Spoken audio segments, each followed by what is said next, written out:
Hi guys, Muskan Agrawal here again. So here we are with another topic of stateful as well as stateless architecture.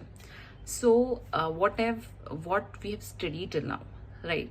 We have already studied about stateful and stateless architecture, but we should know what all architectures are known to be stateless and what all architectures are stateful. We started from the stateful architectures and we have built till now a system to be stateless. How? So, what do you mean by stateless architecture? Okay, let's start with stateful architecture. Stateful architecture, that means it stores the state. State of whom? State of the user. Whenever a user is interacting with our website, with our app, right?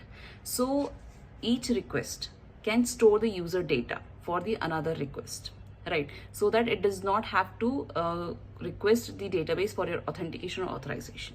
So that's a stateful architecture wherein the state is user state is stored. Now coming to the stateless. As the name suggests, stateless means it does not store the state of the user interacting with your server. Understood? So stateful means storing the user's session or state, and stateless means not storing. So, how does it work? Like whenever a user is making a call to your server, right? This is a server, data tier or a web tier or something, right? That server stores this is the user A data. Okay, so whenever another request is being made by the same user, it will authorize or authenticate the server from this user A data, which is already stored on the server, right? Now user B comes, right? User B's request is directed to the server, another server, that is server 2, let's take server 1. Server 2 now stores user B data. Similarly, user C comes in and it is redirected to server 3 and it stores user C data. Now what if server 1 goes down, right? User A request in case will be redirected to the server 2, but server 2 doesn't have user A ka information. So it will throw the error of unauthorized request, right? Because server 2 does not have user A ka information ka data.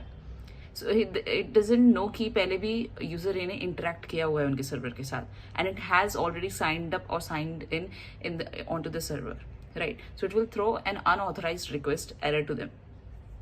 So now you could understand the potential issue of stateful architecture.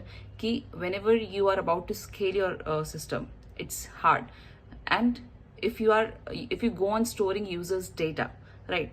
First of all, it is not legal to store users' personal data on your server. It has to be transferred to another server, and then from there you should request or you should load the user data, right? So also the user data will be like, as your user base grows, the user data will also be grow. So your server needs to be scaled at some point of time. So it results in scalability issue, right? When your server goes down or you add up your server, how you will be redirecting your users request onto different servers rather than only one server, right? So it is a scalability issue that comes in stateful architectures. For example, now what all communication protocols uses stateful architecture? TLS or SSL. If you would have gone through my earlier videos in cryptographic playlist, TLS or SSL works on only in one connection. Like if one connection is established between the client and the server, all the requests and responses will be handled between that one connection. Why the one connection? Because it is a stateful architecture. It stores the user data which is making the request to the server, right? So now let's come to the stateless architecture,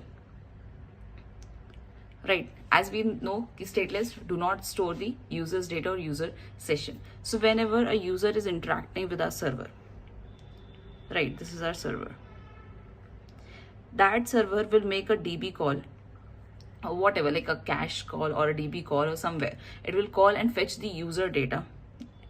It will give the user data. It will server will use that user data to authorize or authenticate this user, right? So this is how stateless architecture work. Now till now we would have we have already seen that there is the user, the client, right? The user or client, app or website maybe. Then there is a load balancer. This is the load balancer, and there are multiple servers. Server 1, server 2, server 3, server 4, and then there are databases like a master DB maybe, right? And there are replica of this master or slave DB. So all the write request comes to master DB, all the read request comes to replica DB, right? So this was the architecture till now. So this is a stateless architecture. Why it is a stateless architecture? Because the server does not store the user's data. It go directly to the master DB or the replica DB or in between the cache to fetch the user data and authenticate the user, right? So user doesn't directly also in this like the scalability issue is not there, right? And user's request can be redirected to any of the servers without having any potential issue of throwing out the error.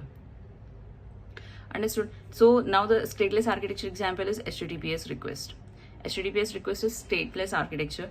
Whenever made to the server, it does not store any data of the user. It directly goes to the server. Server fetches the data from the database or any third-party component like cache or something, and then authenticate or authorize the user, right?